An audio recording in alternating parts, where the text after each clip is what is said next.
प्रकारे देशना तमाम विरोध पक्षों जे प्रकारे नरेन्द्रभाई मोदी प्रतिभा वधी रही है ने वैश्विक नेताનું स्थान नरेन्द्रभाई मोदीए प्राप्त कर्યું છે જે વિરોધ પક્ષોને ગમતું નથી। ફરી ત્રીજી વખત દેશના પ્રધાનમંત્રી નરેન્દ્રભાઈ મોદી વડાપ્રધાન નહીં બને એના માટે વિરોધ પક્ષો અનેક પ્રકારના એમ કે ષડયંત્ર કહી શકાય તે ષડયંત્ર કરી રહ્યા છે। ગઠબંધન કરવાનું જાણો ગઠબંધન પણ કરી રહ્યા છે અને આ બધાનો એક જ સૂત્રી કાર્યક્રમ છે કે ત્રીજી વખત દેશના પ્રધાનમંત્રી નહીં બનવા જોઈએ, ભારતીય જનતા પાર્ટી સત્તામાં નહીં આવી જોઈએ। ભારતીય જનતા પાર્ટી જ્યારથી સત્તામાં છે દેશમાં ત્યારથી અસામાજિક તત્વો છે કે કેટલાક વિદેશી પરિબળો છે અથવા તો એમ કે દેશને કોરી ખાનારા લોકો, ભ્રષ્ટ લોકો છે જે કરોડોના કૌભાંડમાં ભૂતકાળમાં સંકળાયેલા જોડાયેલા લોકો છે। આ બધાનો એક સૂત્રી કાર્યક્રમ છે કે ભારતીય જનતા પાર્ટીને કોઈ પણ સંજોગોમાં સત્તામાં આવતું રોકવું અને એના માટે ગઠબંધન એ લોકો કરી રહ્યા છે।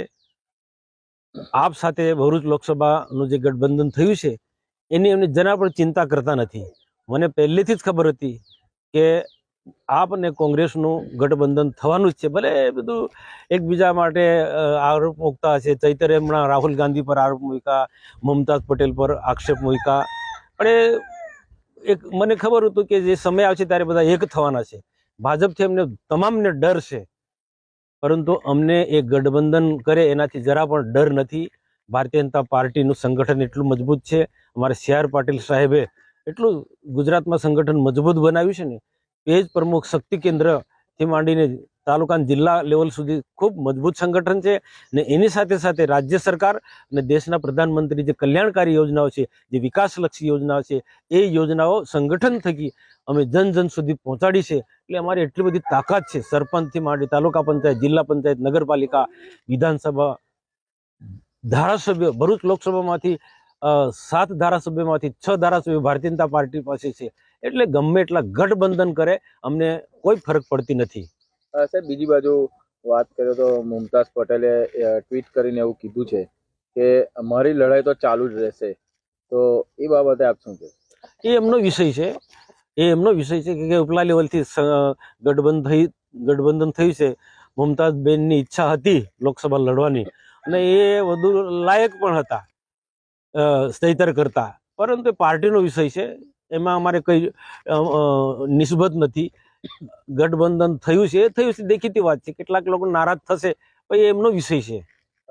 બીજી બાજુ વાત કરીએ તો હવે આદિવાસી વોટ બેંક અને મુસ્લિમ વોટ બેંક કોંગ્રેસની એ બંને એક તરફી જશે, ભાજપને કેટલો ફાયદો રહે? ભૂતકાળમાં આવું થયું છે।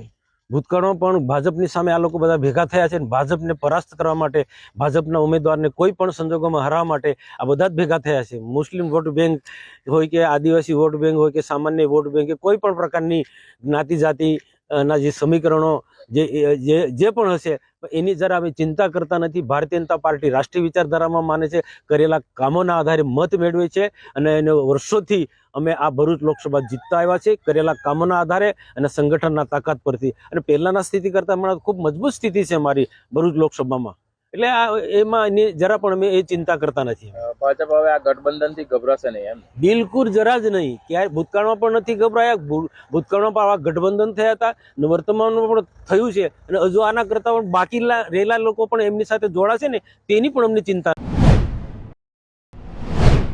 जी, अभी बातचीत चल रही है, पूरा फैसला हुआ नहीं है, तो हम वेट करते हैं और इंतज़ार करते हैं। पर जब ये खबर कल आई तो नाराज़गी बहुत हुई थी हमारे पूरे काडर को।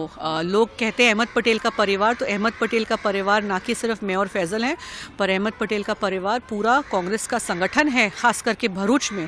तो कहीं ना कहीं उनको एक आशा थी कि क्योंकि हमारा परिवार इन्वॉल्व है तो ये सीट कांग्रेस के पास ही रहेगी। बट जब ये खबर सुनने में आई तो बहुत नाराज़ हुए थे लोग और बहुत ही डीमोरलाइज थे।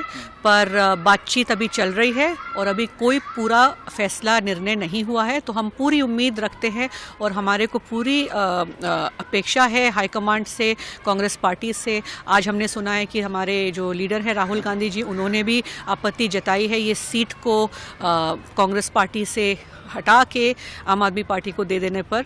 तो हम पूरी उम्मीद रख रहे हैं कि ये सीट कांग्रेस के साथ ही रहेगी।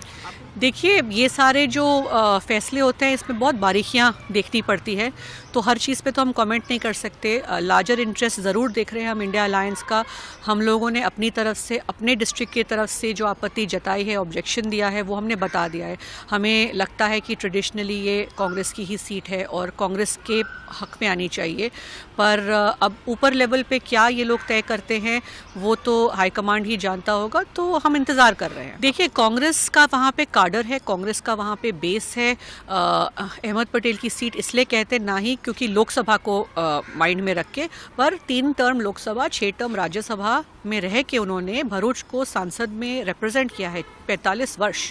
तो एक तरीके से कांग्रेस ने जो विकास किया है उस सीट पर, और कांग्रेस का जो संगठन है हमारा बेस है, इसी वजह से आम आदमी पार्टी गठबंधन करना चाहती है। अगर गठबंधन नहीं करेंगे तो उनके लिए मुश्किल होगा, क्योंकि आम आदमी पार्टी का वहाँ पे काडर नहीं है, बेस नहीं है। एक असेंबली, 7 असेंबली आते हैं भरूच लोकसभा में, जिसमें एक असेंबली से हमारे चेतर भाई वसावा आम आदमी पार्टी की जो कैंडिडेट है वो जीते हैं, पर बाकी 6 असेंबली में कोई प्रेजेंस नहीं है।